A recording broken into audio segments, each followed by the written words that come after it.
पता है आपको, आज मैं बैठने वाली हूँ और सब लोग घर में आज कुकिंग करने वाले हैं।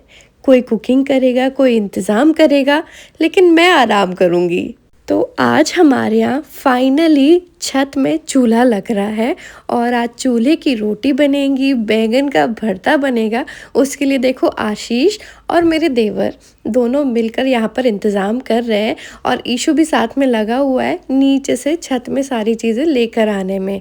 तो भाई ये आप कोई भी काम करो ना घर में, एक हाथ से नहीं होता है, सारे हाथ जब मिलते हैं ना तब कोई भी चीज़ सक्सेसफुल हो पाती है। तो यहाँ पर देखो हर्षित भैया और आशीष भुनाई कर रहे हैं बैंगन की, टमाटर भून रहे हैं, फिर उन्होंने गाजर भी डाल दिए और स्वीट पोटैटो भी डाले और फिर बारी आ गई थी अब चूल्हा लगाने की, क्योंकि ये भुनाई का काम तो इन लोगों ने अलग से किया था, एक कढ़ाई में सारी चीज़ें आग लगा के किया था। अब रोटी बननी है तो रोटी के लिए तो प्रॉपर चूल्हा बनाना पड़ेगा। तो हम लोग हर साल छत में इसी तरीके से बनाते हैं। ईंट हम रख लेते हैं, लकड़ियाँ बटोर के रख लेते हैं, कहीं भी सूखी हुई लकड़ी मिलती है तो रख लेते हैं और फिर इस तरीके से चूल्हा बनेगा भाई और इसमें रोटी सेकेंगे। और आज पता है क्या, आज सासू माँ रोटी सेकेगी और बहू रानी बैठ के खाएगी। देखो यहाँ पर शकरकंदी भी रखी हुई है भुनने के लिए और शकरकंदी भुनी हुई का जो स्वाद होता है ना, मतलब उसको ना आप चाहे कुकर में बना लो, किसी भी तरीके से बना लो, वो वाला स्वाद और किसी तरीके में आता ही नहीं है। तो इस तरीके से जो भून कर शकरकंदी बनती है ना, उसका स्वाद नेक्स्ट लेवल होता है। अब भाई मैंने सोचा चलो यार खाली खाली बैठ के क्या करें, लाओ थोड़ा बहुत हेल्प करा ही देती हूँ। तो बस मैंने भी एक आध चीज़ें थोड़ा नीचे से ले आई, लेकिन कंट्रीब्यूशन तो आज बाकी घर के मेंबर्स का ही है। यहाँ पर ना अभी क्या बोलते हैं, बैंगन टमाटर ये सारी चीज़ें भुन गई थी, तो मैंने बोला चलो मैं बैठे बैठे ये छील देती हूँ, बैंगन का भरता बना देती हूँ।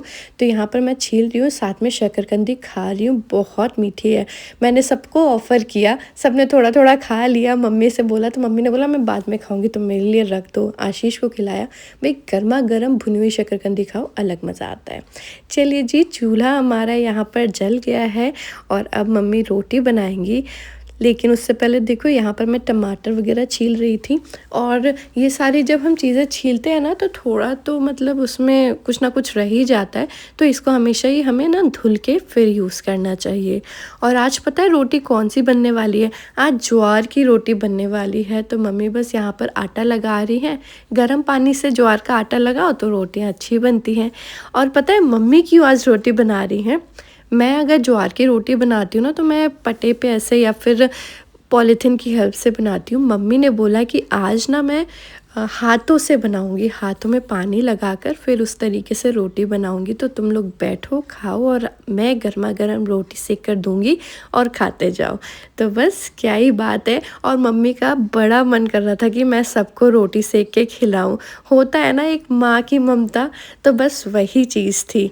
तो हम लोग भी हाँ ठीक है मम्मी आप सेको। और सीरियसली पता है यहाँ पर किसी को कोई लोड नहीं था। मतलब कई लोग बोलेंगे कि आप अपनी सास से काम करा रही हो, लेकिन यहाँ पर मेरी जो सासू माँ है वो खुद बोल रही थी नहीं तुम बैठो और खाओ, मैं गर्मा गर्म रोटी सेक के दे रही हूँ। यही एक बॉन्डिंग होती है जो हर फैमिली मेम्बर्स के बीच में होनी चाहिए, तो जो लाइफ है वो सुकून से कटती है।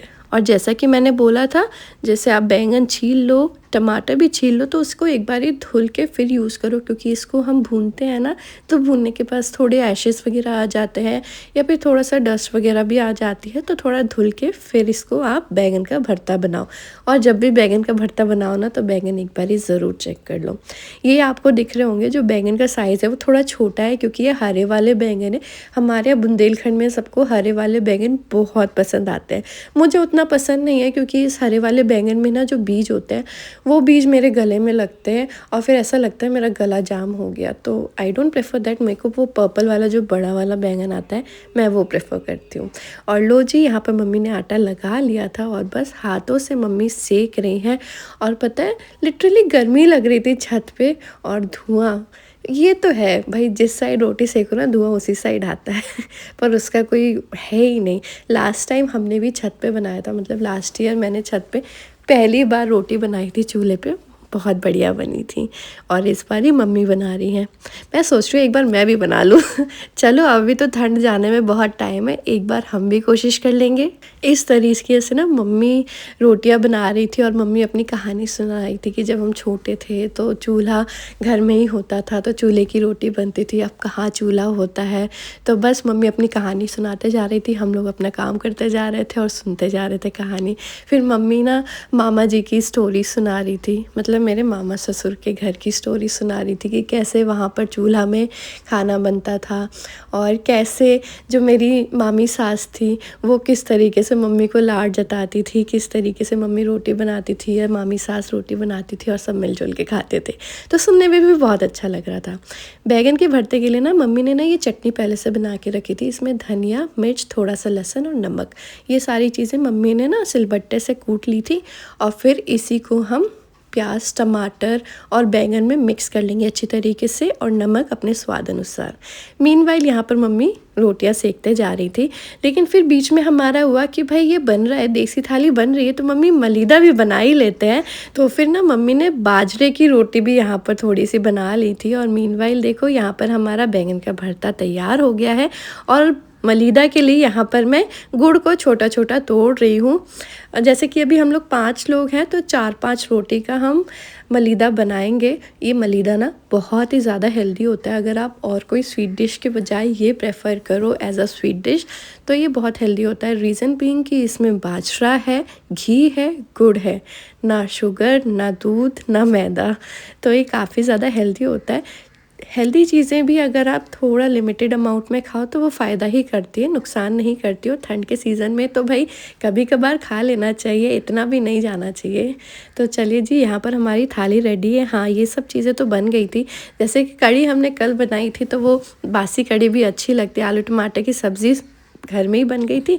बैंगन का भरता भी बना लिया, मलीदा भी बना लिया, सैलेड, वाह। और ये गर्मा गर्म रोटी विद लॉट्स ऑफ घी। मैं पता है घी लगा रही थी और हम लोगों की आदत नहीं उतना घी लगाने की, तो मम्मी मुझे बार बार पीछे से कह रही थी अच्छे से घी लगाना, अच्छे से घी लगाना। मैंने सबको बहुत अच्छे से घी लगाया, लेकिन तब भी गाड़ी में ना घी बच गया था। फिर मम्मी मुझसे बाद में बोल रही थी, देखा घी ना कम लगाया तुमने, तभी बच गया, नहीं तो इतना बचना नहीं चाहिए था। मैंने बोला हाँ मम्मी, थोड़ा सा कम लग गया।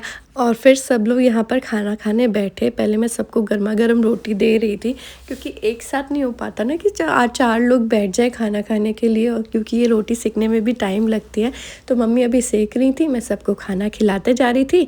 और फिर जब एक आध लोगों का हो जाएगा तो फिर मैं भी खाने खाने बैठूंगी। और फिर ना मैंने मम्मी की रोटी में भर भर के घी डाला कि मम्मी को फिर ना लगे कि कम है।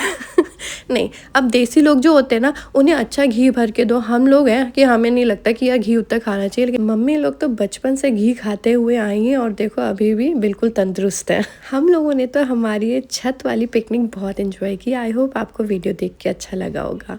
एंजॉय।